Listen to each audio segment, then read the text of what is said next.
Hello et bienvenue sur Mariage Engagé, le podcast du mariage éthique, unique et responsable.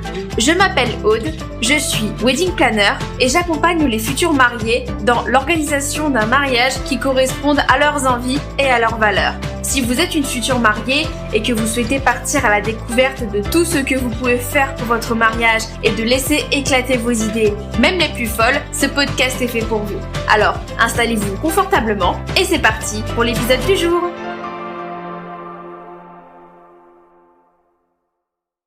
Hello tout le monde, j'espère que vous allez bien, que vous passez une excellente journée et je vous souhaite la bienvenue dans l'épisode 64 de Mariage Engagé. Et on se retrouve pour parler d'un sujet qui, je suis sûre, va intéresser bon nombre d'entre vous puisqu'il constitue ni plus ni moins que le cœur de l'organisation d'un mariage. Et je parle bien entendu de vos prestataires de mariage. Car s'il y a bien un point sur lequel vous ne souhaitez pas vous tromper pendant vos préparatifs, c'est bien le choix de vos prestataires de mariage. Et c'est parce qu'il est important de faire le bon choix que toutes les étapes de la recherche doivent être soigneusement préparées en amont, donc avant, pendant et même après la recherche et la signature de contrat avec vos prestataires.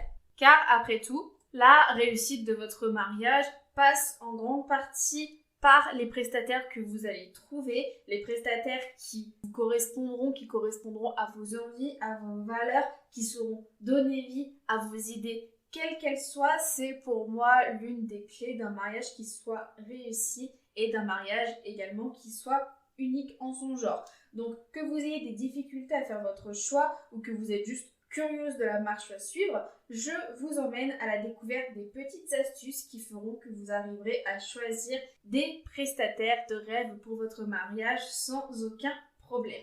Et je vais déjà commencer par une petite mise en garde parce que je pense que c'est quand même important de le préciser parce que évidemment, bien entendu, vous ne serez pas capable de voir tous les prestataires possibles aux alentours du lieu de votre mariage parce que ça prend quand même beaucoup de temps.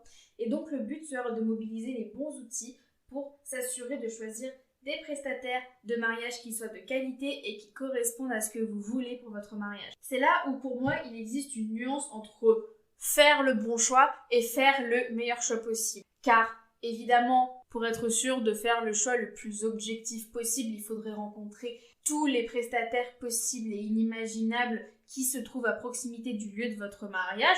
Sauf que, comme on l'a vu, c'est quand même assez compliqué de le faire. Et sauf si vous connaissez son travail, que vous avez eu une démonstration, que vous connaissez un peu ce prestataire, vous n'aurez pas les moyens de vous assurer à 100% que la personne que vous allez choisir sera la bonne pour votre mariage. Après tout, c'est tout à fait possible que, je prends un exemple, vous tombiez sur une fleuriste qui fasse un travail absolument incroyable. Peut-être même que vous avez déjà acheté des fleurs chez cette personne, mais elle va totalement se planter pour votre mariage, elle va pas comprendre ce que vous voulez, elle va pas communiquer, ce qui fait que la décoration florale sera un désastre. Et toutes celles qui en sont passées par là vous le diront, si un prestataire vous fait défaut, ça peut être tout le mariage qui s'écroule et en une seconde, le plus beau jour de votre vie peut devenir votre pire cauchemar. Mais je vous rassure parce que je pense que je vous ai fait un petit peu peur, il y a évidemment des moyens de réduire le risque et donc c'est évidemment ce que je vais vous présenter pendant cet épisode pour que vous puissiez faire le meilleur choix possible en fonction de vos possibilités et également en fonction de vos envies. La première étape, ça doit être de bien préparer la recherche de vos prestataires et donc on va dire la première sous-étape de cette première grande étape, ça va être de déjà définir la liste des prestataires dont vous avez besoin. Il s'agit souvent d'une des premières tâches dont les futurs mariés s'occupent après avoir fixé la date et il est essentiel d'avoir cette liste assez rapidement pour que vous puissiez vous mettre à la recherche de vos prestataires assez rapidement. Déjà, il est fort possible que vous ne soyez pas les seuls à vous marier au même moment et au même endroit. Ça fait donc plusieurs couples qui recherchent les mêmes prestataires que vous. Et même si vous n'avez pas les mêmes envies, le même budget que tous les couples qui vont se marier dans votre ville le même jour que vous, ça crée quand même de la concurrence. Et en fonction des endroits, la demande peut être plus forte que l'offre pour raisonner en des termes économiques. Et puis, ça reste quand même important à le dire, mais beaucoup de prestataires sont en général bookés très en avance. En moyenne, je me souviens qu'avant le Covid, on disait que par exemple le lieu, le traiteur, c'était des éléments qu'il fallait réserver, on va dire à un an, 1 an et demi avant le mariage. Là, pour certaines personnes, pour certains lieux qui sont beaucoup demandés, on peut être sur des délais de 2 ans, voire de 3 ans. Donc je dis pas que c'est le cas pour tous. Enfin, vous pouvez peut-être trouver des traiteurs, des lieux qui ne sont pas encore réservés 3 mois avant votre mariage et qui pourraient totalement vous convenir, c'est possible aussi, mais de façon générale, plus vous y prenez rapidement, plus vous aurez de chances de pouvoir choisir le prestataire de vos rêves. Alors bien entendu, je ne vous demande pas de vous presser, car il n'y a rien de tel que de se décider à la va-vite pour avoir encore plus de chances de se tromper. Ça peut paraître un peu paradoxal, mais j'aime à penser que la recherche de prestataire de mariage, ça ne doit pas être une course, mais ça doit plus être un marathon. Dans le sens où ça prend du temps, il faut beaucoup de préparation et vous n'allez pas mettre tous vos efforts d'un seul coup au même moment, même si évidemment vous allez quand même tout donner. Sans oublier que chaque poste prend énormément de temps à trouver entre les différentes prises de contact, les réceptions de devis, les comparaisons, les rencontres, bref, toutes les étapes qu'on va un peu énumérer dans cet épisode. Ça prend quand même beaucoup de temps, je vous conseille de ne pas sous-estimer le temps que ça va vous prendre. Je ne vous conseille donc pas de vous y prendre à la dernière minute également. La deuxième étape, et qui va donc venir prolonger la première, ça va être de respecter le rétro-planning et s'y prendre suffisamment à l'avance. Dans le sens où quand vous tapez rétro-planning, recherche prestataire de mariage, vous allez tomber sur beaucoup de rétro-planning. Beaucoup de personnes qui vont vous dire « à temps, vous devez avoir trouvé tel prestataire, à temps, vous devez avoir trouvé tel prestataire ». Et ce qui est bien, c'est que d'un rétro-planning à un autre, les deux peuvent se contredire. Donc au final, on est un peu plus perdu qu'autre chose, on sait pas trop quoi faire, à qui se fier, mais je trouve que ça reste quand même une bonne indication pour vous dire attention, il faut peut-être se mettre à la recherche de tel prestataire, même si, encore une fois, c'est pas une science exacte. Ce n'est pas parce que vous n'avez pas trouvé votre DJ, par exemple, à 6 mois du mariage et qu'un rétro-planning vous a dit de le trouver à 6 mois avant le mariage que ça veut dire que votre mariage va être foutu. Mais ce qui, je pense, sera le plus important dans le rétro-planning, c'est qu'il soit adapté à vos envies et à vos besoins. Si vous êtes ultra occupé, ça va être pas forcément le plus cohérent de vous faire une liste de 10 pages de long de trucs à faire, alors que vous savez très bien que vous n'aurez pas le temps et l'énergie de le faire. Bon, là, je dévie un peu du sujet de l'épisode pour parler d'organisation, mais je pense que c'est quand même important de le préciser, parce que vous aurez beau trouver toutes les ressources du monde sur Internet, elles fonctionneront jamais si elles ne sont pas adaptées à votre cas, à votre situation, à vos possibilités, à vos envies, à votre budget, bref, à vous et à ce que vous voulez pour votre mariage. Donc, il faut quand même faire attention à ça, personnalisez-le un petit peu, ajustez des éléments si jamais vous voyez qu'il y en a qui ne vous conviennent pas, afin que quelque part, c'est votre organisation qui travaille pour vous et pas vous qui subissiez un peu l'organisation de votre mariage. Mais bon, ça, on en parle un peu plus en détail, notamment dans l'épisode 2, le fameux épisode 2 auquel je fais référence assez souvent et dans lequel on aborde les premières étapes pour bien débuter l'organisation de votre mariage. Et encore une fois, un dernier élément tout bête, le rétro-planning va aussi dépendre des prestataires que vous allez avoir à chercher parce que dans les rétro-plannings sur Internet, ils vous parlent de beaucoup de prestataires, presque tous les prestataires possibles et inimaginables à rechercher pour votre mariage, mais peut-être que vous n'allez pas vouloir de magicien, de DJ, pas de wedding planner, pas de fleuriste, etc. Donc c'est à vous aussi d'adapter en fonction de la liste de prestataires que vous avez établie un peu plus tôt. C'est vrai, bon, je fais une petite parenthèse, mais c'est vrai que j'ai pas forcément parlé de la façon de constituer cette liste, comment constituer la liste des prestataires que vous allez vouloir chercher pour votre mariage. Pour moi, il n'y a pas 36 000 façons de la faire, ça va être en fonction de vos envies, en fonction de ce que vous voulez pour votre mariage. Je pense que vous avez vu peut-être beaucoup de mariages, peut-être que vous regardez des émissions qui parlent justement de mariage, que vous avez lu des magazines, des blogs, des articles, des témoignages, et que peut-être à ce stade, vous avez un peu de recul sur ce que vous voulez ou sur ce que vous ne voulez pas pour votre mariage. Si c'est le cas, c'est parfait, faites cette liste, mais si jamais vous n'avez pas vraiment d'idée sur ce que vous pouvez faire pour votre mariage, n'hésitez pas à regarder sur Internet, à faire des recherches. Voilà, c'est peut-être pas forcément quelque chose que je conseille de prendre pour argent comptant, mais ça peut être une bonne option pour se donner des idées. Et en fonction de ce qu'il est possible de faire, vous regardez si ça peut potentiellement vous plaire, si ça colle à vos envies et si ça colle au mariage. Il faut aussi que le tout ait une cohérence. Et en fonction, vous allez dire, tiens, je pense qu'on peut avoir tel prestataire, je pense qu'on peut se passer de celui-là. Peut-être qu'il y a des éléments, vous allez vous dire, je suis pas encore sûre, vous allez les mettre de côté, et si jamais à la fin vous avez trouvé tous vos prestataires importants et vous vous rendez compte que vous avez un peu de budget, vous pouvez vous dire, tiens, on peut prendre celui-là. Ou alors vous allez vous dire, non, Eric Rack, je vais pas faire ça. Mais le plus important, bon, je sais que je le dis souvent, mais pour faire la liste des prestataires, il y a 2 choses qui pour moi sont importantes. C'est déjà bien établir les priorités, donc savoir, un peu comme ce que je disais dans l'épisode de podcast sur comment constituer sa liste d'invités, quel est le plus important pour vous, qu'est-ce qui au contraire c'est no way pour vous, et les éléments sur lesquels vous pouvez avoir une marge de négociation ou que justement vous allez mettre de côté parce que vous voulez laisser le temps à l'idée de mûrir et vous allez y revenir et au final peut-être que vous allez dire oui, que vous allez dire non.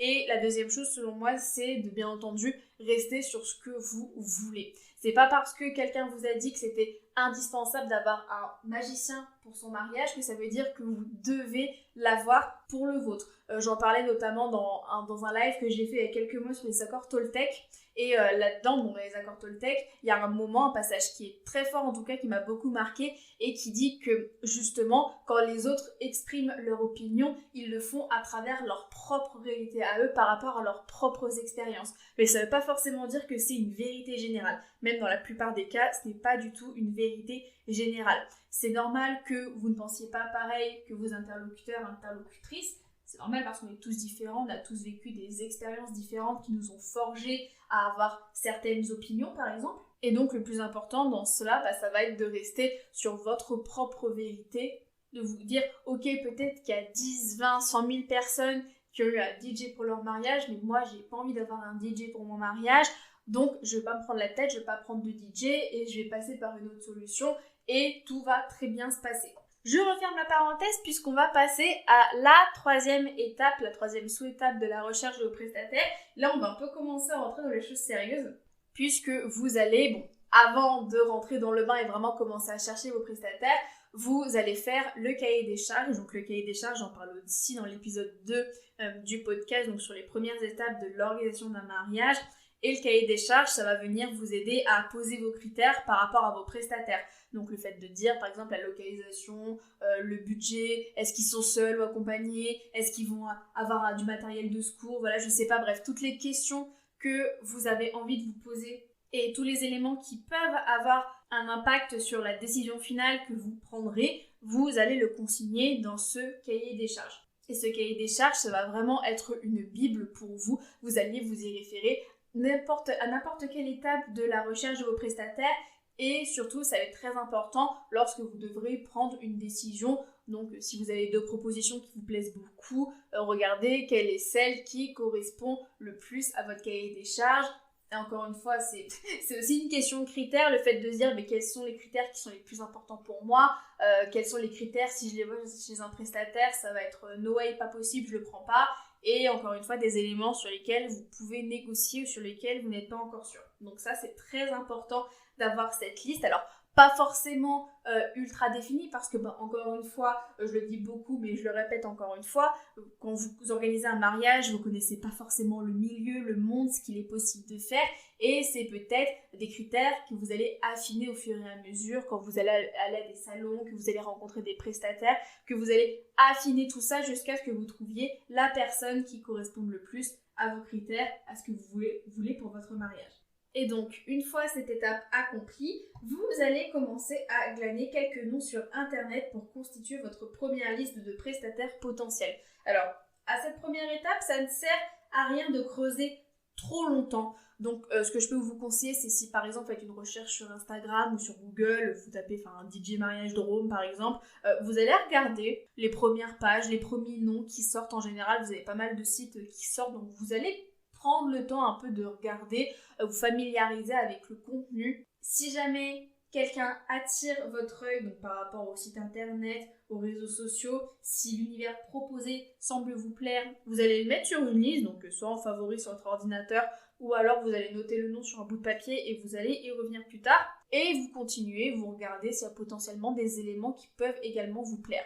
Je pense que c'est important de faire cette étape, de ne pas trop se précipiter, parce que ça va déjà vous permettre de vous familiariser encore plus avec le monde du mariage, mais également avec les différents prestataires, avec les différentes offres que les prestataires peuvent proposer. Enfin, vous allez voir, en général, la plupart des offres se ressemblent avec quelques spécificités qui sont propres à chaque prestataire et peut-être que en regardant rapidement les offres, vous allez vous dire ça c'est intéressant, ça c'est une bonne idée, ça je suis pas trop sûre, ça je pense que c'est pas pour moi. Vous allez déjà commencer à réfléchir mine de rien et ça peut également vous aider à affiner votre cahier des charges encore plus. Pour la méthodologie, c'est comme vous voulez. Soit vous faites tout d'un coup, soit vous faites un prestataire par un prestataire. Il y a des couples qui font l'un, il y a des couples qui font l'autre. Le plus important, encore une fois, c'est de trouver la technique qui fonctionne le mieux pour vous. Et donc là, pour cette étape, je vous conseille de retenir au moins 5 prestataires par poste. Alors, vous pouvez en choisir plus, bien sûr, mais je pense que 5, on va dire, c'est l'idéal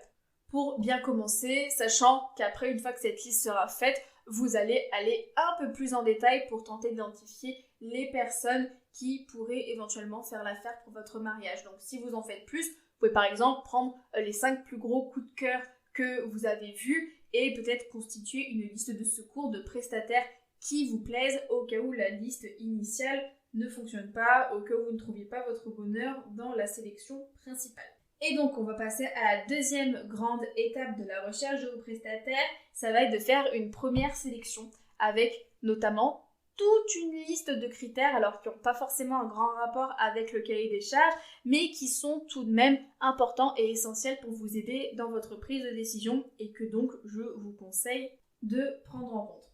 Le premier conseil va surtout être d'ordre légal, puisque ça va être de vérifier si le prestataire a un numéro SIRET. Qu'est-ce que c'est le numéro SIRET? C'est une série de 14 chiffres qui est attribuée à chaque entreprise lors de sa création pour être identifiée au quotidien et s'assure tout simplement que l'entreprise est dans la légalité, qu'elle exerce son activité en toute légalité. Alors, ça ne va pas vous garantir un service sans faute, soyons honnêtes là-dessus, mais je pense que ça apporte déjà une grande sécurité. Le fait de voir une entreprise qui a un numéro SIRET, qui est déclaré, c'est le fait de dire, en tout cas, c'est une entreprise qui est sérieuse, qui est professionnelle, donc elle est censée respecter la loi. Et je vous assure qu'avoir un numéro SIRET peut s'avérer très utile, notamment en cas de problème et de litige. Bon, ça, on va le voir un petit peu plus tard, on en reparlera. Donc normalement, c'est un numéro que vous pouvez trouver soit sur le site internet, donc tout ce qui est politique de confidentialité, mention légale, conditions générales de vente,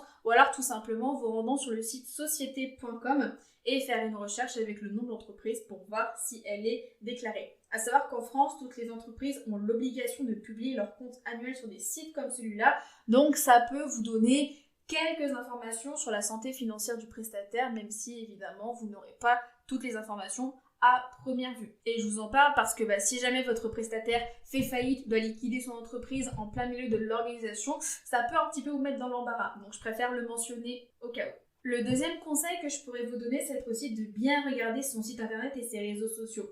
Car ces deux éléments, donc à défaut de pouvoir rencontrer votre prestataire la première fois en dehors des salons du mariage, ce sont les vitrines principales des prestataires de mariage. Surtout les réseaux sociaux, on peut plus partager son univers, sa personnalité, tout en y rajoutant un côté plus personnel. Donc par exemple, vous pouvez regarder ce que le prestataire poste. Est-ce qu'il est actif?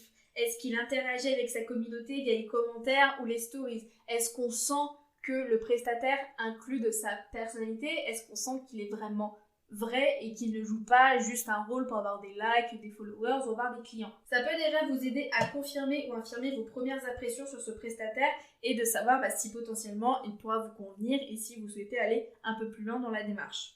Et je vais me faire un peu l'avocat du diable sur ce point-là parce que je sais que pour avoir discuté avec pas mal de mariés sur ce sujet, c'est quelque chose qui est beaucoup remonté, mais ça va être notamment de faire attention aussi à l'esthétisme du site internet. Alors je sais, on va en reparler, qu'il ne faut pas vraiment juger un livre à sa couverture et que l'habit ne fait pas le moine, mais je sais que ça rebute pas mal de personnes de tomber sur un site qui n'est pas du tout professionnel, qui n'est pas du tout mis à jour, avec des fautes d'orthographe, une mauvaise mise en page, un mauvais choix de couleurs.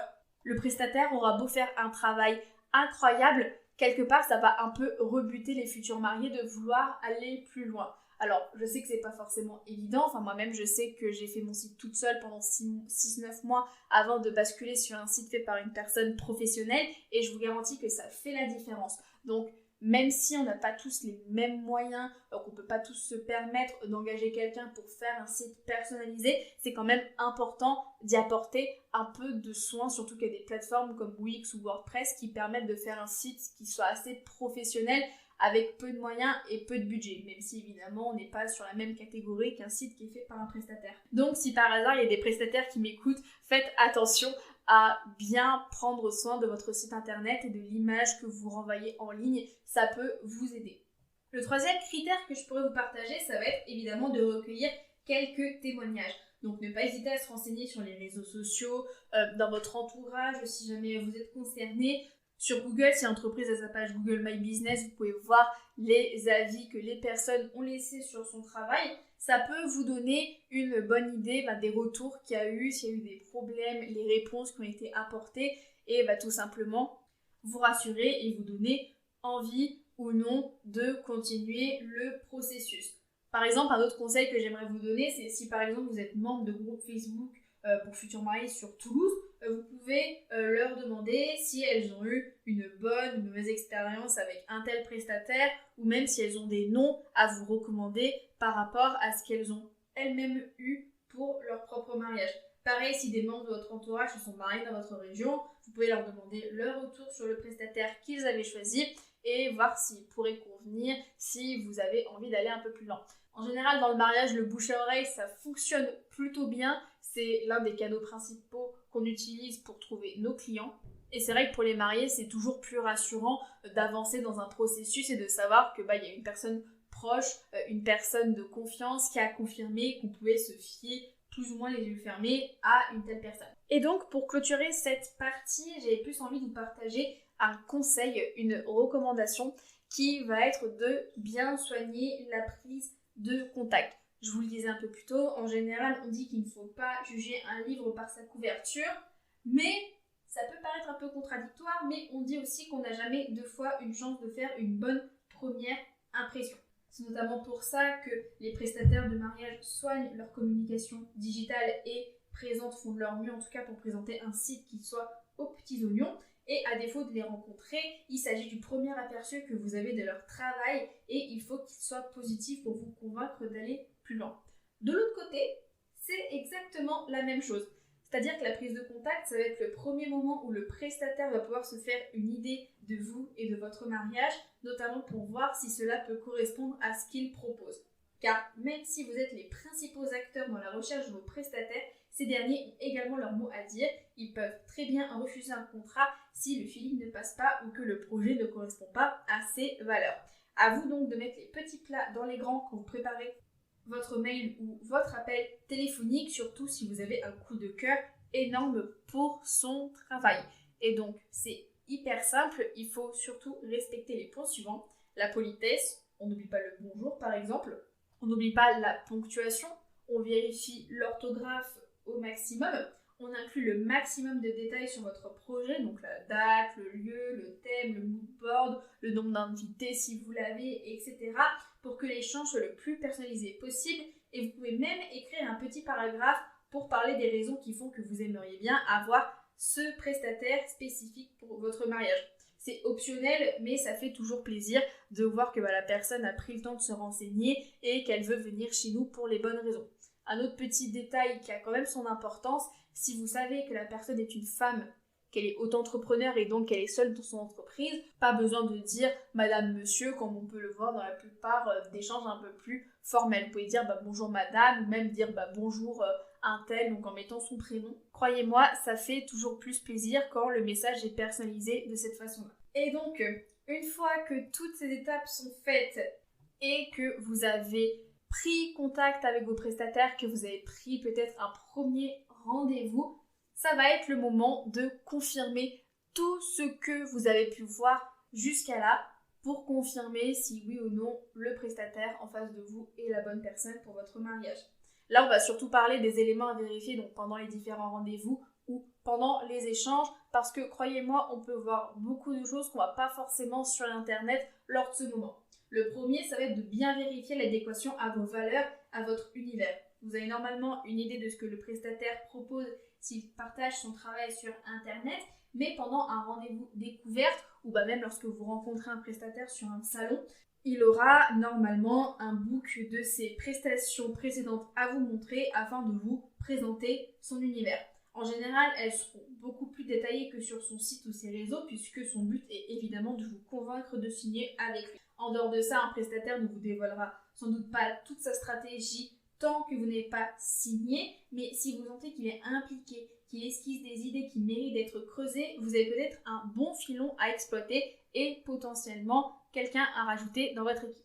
Ça m'amène donc au deuxième point à vérifier et qui est le fameux feeling. On en parle souvent, mais c'est un élément qui est crucial dans la recherche de vos prestataires, car il peut à lui tout seul sauver ou tuer votre mariage. Je m'explique. Vous avez normalement une première idée de votre prestataire avec les premiers échanges que vous avez eus par mail ou par téléphone. Mais si jamais vous vous voyez en face à face pour la première fois, là, le prestataire aura pas forcément la possibilité de se cacher derrière un média, de se cacher derrière son écran. L'échange sera beaucoup plus spontané, vous aurez la possibilité de voir beaucoup plus de choses en rencontrant votre interlocuteur en face à face que derrière un téléphone. Donc, vous devez être très attentif à votre instinct, à votre ressenti face au prestataire que vous rencontrez. Par exemple, ça peut être des questions toutes simples comme est-ce qu'il semble s'y connaître? Est-ce qu'il a compris votre projet et est enthousiaste? Est-ce que vous vous sentez en confiance avec lui? Ou alors, est-ce qu'il vous presse pour prendre une décision rapidement? Vous sentez qu'il botte un peu en touche quand vous parlez de questions un peu plus juridiques comme le contrat, les CGV ou ce genre de choses? Encore une fois, je vous vois venir. C'est vrai que ça peut être assez compliqué de se faire une idée précise de sa personnalité, sachant que le rendez-vous découverte dure en moyenne entre 1 heure et 2 heures. Mais il y a certains détails qui peuvent vous mettre la puce à l'oreille, notamment au niveau de sa réponse à vos questions. Je prends un exemple au hasard, je ne vise personne, mais si le fleuriste qui vous a tapé dans l'œil ne semble pas connaître les fleurs idéales pour un mariage d'été, vous pouvez fuir sans aucun problème. Alors, certes, vous n'êtes pas professionnel du métier, c'est l'une des raisons qui font que vous souhaitez déléguer une partie de l'organisation de votre mariage. Il n'empêche que si vous avez un mauvais pressentiment, ne vous attardez pas plus longtemps, il y a 90% de chances que vous ayez raison au final. Et là, je me permets de faire un petit disclaimer, notamment sur une petite battle qu'il peut y avoir entre le feeling et le budget. Parce que je sais qu'il y a pas mal de couples qui ne ressentent pas forcément un feeling incroyable avec une personne, mais qui vont choisir d'aller avec elle parce que c'est celle qui, par exemple, propose la prestation la moins chère. Alors, je comprends que le budget rentre énormément en compte quand on organise son mariage, mais le risque de prendre une décision basée sur le budget et pas forcément sur le feeling, c'est que potentiellement le courant va pas passer, le courant ne passe même pas du tout, vous allez plus facilement rentrer en conflit par rapport à vos idées, peut-être que lui va vouloir faire d'une façon différente alors que vous souhaitez faire d'une autre façon, vous aurez beaucoup plus de difficultés pour trouver un accord et la collaboration sera beaucoup plus compliquée. Alors que si vous trouvez une personne qui justement est d'accord avec vous, qui partage les mêmes valeurs que vous, qui a les mêmes idées, qui vous complète, qui n'essaie pas de vous imposer une certaine vision ou un certain travail, une façon de faire les choses, ça va beaucoup mieux se passer que si vous choisissez une personne avec laquelle vous n'avez aucune affinité, qui essaie de vous dicter ce que vous devez faire, qui ne vous laisse pas du tout exprimer vos idées et qui organise votre mariage comme elle le veut elle et pas comme vous le voulez vous. Donc je ne dis pas que vous devez totalement jeter votre budget à la poubelle pour vous centrer uniquement sur le fait d'avoir le feeling avec votre prestataire, mais ce sont quand même des éléments que vous devez garder en tête, que ce soit l'un ou que ce soit l'autre. Bon, je termine la digression, on reprend le sujet et là on va parler de la comparaison. Tout simplement quand vous allez recevoir vos premières offres, comment faire pour comparer les devis, les différentes propositions entre elles. Et donc pour ça, j'ai 2 techniques à vous communiquer pour vous aider à faire votre choix et c'est là que notamment votre cahier des charges va rentrer en compte. Vous pouvez utiliser soit un système de couleurs ou alors un système de points en fonction de l'importance du critère. Par exemple, si vous souhaitez absolument que votre salle de réception vous coûte moins de 5 000 €, encore une fois, c'est par rapport aux priorités que vous avez fixées, vous pouvez donner 5 points à ce critère. En revanche, si vous n'avez pas d'objection à adapter les modalités de paiement, c'est pas forcément un critère qui est très important pour vous, vous pouvez attribuer 2 points à ce critère. Pour ne pas compliquer la vie, vous faites simple, s'il remplit le critère, vous lui donnez les points, s'il ne remplit pas les critères, vous mettez 0. Et dans le cas où vous faites un système de couleurs, vous pouvez partir du principe que celui qui a le plus de vert ou le moins de rouge remporte la mise. Et donc dans le second cas, ce sera celui qui aura le plus de points. Et donc vous pouvez vous baser sur les éléments suivants. Donc est-ce que le prix annoncé rentre dans votre budget? Ou si vous avez un coup de cœur pour un prestataire mais que le prix est hors budget, quelle solution s'offre à vous si vous souhaitez vraiment vous offrir les services de cette personne en particulier? Est-ce que les facilités de paiement vous conviennent? Quel suivi est proposé? Est-ce que vous allez vous rencontrer fréquemment? Par quels moyens? Qu'est-ce qui est inclus dans la prestation? Etc. etc. Tous les éléments que vous avez vus dans votre cahier des charges et que évidemment vous êtes libre d'adapter en fonction de votre propre envie à vous. Et une fois que vous aurez fait votre choix, il sera temps de conclure la collaboration en passant par la signature du contrat. C'est tout simplement le document le plus important que vous pourrez avoir avec vos prestataires parce que le contrat va reprendre tous les éléments sur lesquels vous vous êtes mis d'accord. Que ce soit le prix, les modalités de paiement, l'échéancier de paiement, le type de prestation, le temps de présence le jour J, le suivi, est-ce que le repas, les frais d'hébergement sont compris, etc., etc. La signature du contrat servira de preuve de l'engagement du prestataire le jour J et va définir en détail le cadre et les conditions de la dite prestation. Elles sont souvent accompagnées de conditions générales de vente qui reprennent le cadre dans lequel votre prestataire effectue ses missions d'habitude, donc de façon globale, alors que le contrat sera vraiment personnalisé par rapport à votre mariage. Pour résumer, tout ce qui est dans les CGV normalement apparaissent dans le contrat, mais tout ce qui est dans le contrat n'est pas forcément inclus dans les CGV. C'est un peu la nuance entre les deux, sachant que les deux, dans tous les cas, sont obligatoires. Donc j'imagine que je n'ai pas besoin de vous dire que si vous rencontrez un prestataire qui ne veut pas vous faire signer de contrat, vous courez à toute vitesse sans vous retourner. Parce qu'on pense souvent un tort qu'un contrat sert plus à protéger le prestataire qu'à protéger l'autre partie, mais en fait le contrat est là pour vraiment protéger un parti comme l'autre. Il doit être le plus détaillé possible avec tous les droits et les devoirs de chacune des parties pour que chaque personne sache ce qui est attendu de l'autre et également pour permettre d'anticiper au maximum toutes les situations qui soient possibles et qui peuvent arriver pendant votre organisation. Et donc sur ce point-là, c'est hyper important de bien communiquer avec votre prestataire à ce sujet. S'il y a quelque chose que vous ne comprenez pas dans le contrat, demandez-lui de vous l'expliquer. Il a tout à gagner à être transparent avec vous et à ne pas vous cacher certains détails qui pourront vous être préjudiciables par la suite. Et c'est tout simplement un document qui est important parce que si jamais il y a un litige, s'il y a un problème, c'est dans le contrat que vous allez venir trouver la réponse. Et je me permets une petite recommandation parce que je sais que tout le monde ne le sait pas alors que c'est pourtant quelque chose qui est légal. Le contrat ou les conditions générales de vente, voire les deux, doivent faire figurer le nom d'un médiateur. Un médiateur, c'est tout simplement une personne qui a la capacité d'intervenir si jamais vous avez un litige avec un prestataire. Donc c'est une personne externe qui intervient en tant que personne neutre pour vous aider à résoudre ce litige de façon... C'est quelque chose que j'ai mentionné dans l'épisode ou l'article, j'avoue que je sais plus trop, sur comment faire si vous avez des conflits avec vos prestataires de mariage, entre autres. Mais je vous en parle parce que avoir un médiateur est un élément légal. C'est légal, toutes les entreprises doivent en avoir un.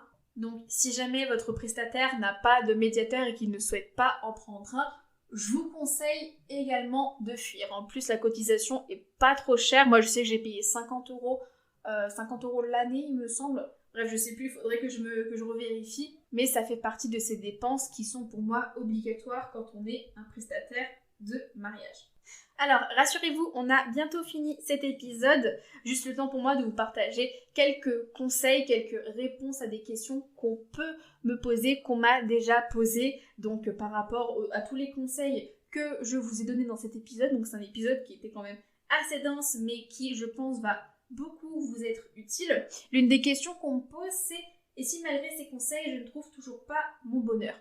Alors surtout, comme je vous ai dit en début d'épisode, il ne faut surtout pas s'inquiéter, il ne faut surtout pas paniquer. Notamment si vous avez conservé le fichier des prestataires que vous avez trouvé dans notre phase de recherche, cela peut valoir le coup de les contacter et voir ceux qui sont disponibles, ceux qui pourraient éventuellement faire l'affaire. N'hésitez pas aussi à solliciter vos réseaux sociaux, votre entourage, à faire d'autres recherches en tapant d'autres mots-clés par exemple, ou à vous adresser à des forums ou des groupes Facebook qui pourront également vous aider avec leurs propres recommandations. Mais si je devais vous donner un conseil, ce serait surtout de déstresser, car vous allez partir à la recherche de vos prestataires de rêve pour faire de votre mariage une journée mémorable, alors profitez-en à fond. N'hésitez pas à laisser libre cours à votre créativité, à vos idées, même celles qui peuvent paraître farfelues. Vous aurez le temps de faire le tri plus tard et n'hésitez surtout pas à vous entourer d'une petite équipe qui est positive, qui sera prête à vous soutenir et vous conseiller pendant toute cette phase de sélection. Et si jamais au bout d'un moment vous êtes coincé, vous êtes bloqué, vous n'arrivez pas à trouver tel ou tel prestataire, pas de panique, il y a une solution pour ça. Il y a de plus en plus de wedding planners qui proposent des prestations pour vous aider à rechercher un seul prestataire ou plusieurs prestataires, donc sans pour autant être présente le jour J. Moi-même, je sais que je propose cette prestation pour les futurs mariés de la région toulousaine et donc de la région Rhône-Alpes. Donc n'hésitez pas à faire appel à ce type de service si vraiment vous êtes bloqué, que vous ne savez plus quoi faire, que vraiment ça vous prend du temps, de l'énergie et que vous souhaitez bien passer à autre chose. Si jamais ça vous intéresse, vous pouvez réserver votre appel découverte ou alors m'envoyer un message directement sur les réseaux sociaux. Ça me ferait extrêmement plaisir de pouvoir en discuter avec vous et éventuellement vous aider à trouver vos prestataires de mariage. C'est donc sur ces quelques mots que je vais vous quitter. J'espère vraiment que cet épisode vous aura plu et que vous êtes maintenant parés pour chercher vos prestataires de mariage, les meilleurs prestataires qui soient pour votre mariage. Si jamais vous avez des questions, si vous avez des éléments, des conseils supplémentaires à apporter par rapport à la façon dont vous avez vécu votre propre recherche de prestataire, dont vous la vivez actuellement, surtout n'hésitez pas à me les partager, ça me ferait extrêmement plaisir. N'hésitez pas également à laisser 5 étoiles sur Apple Podcast, sur Spotify, à vous abonner sur YouTube, à laisser un avis sur votre plateforme d'écoute. Ça me ferait extrêmement plaisir de voir que vous aimez le podcast, tout simplement que vous aimez ce que je vous propose. Ça me fera super plaisir et ça m'aidera à toujours vous proposer le meilleur contenu possible pour vous aider à organiser le meilleur mariage qui soit pour vous. Je vous laisse sur ces quelques mots, je vous souhaite de passer une excellente fin de journée, d'excellents préparatifs, une excellente continuation dans vos préparatifs et je vous dis à 2 semaines pour le prochain épisode.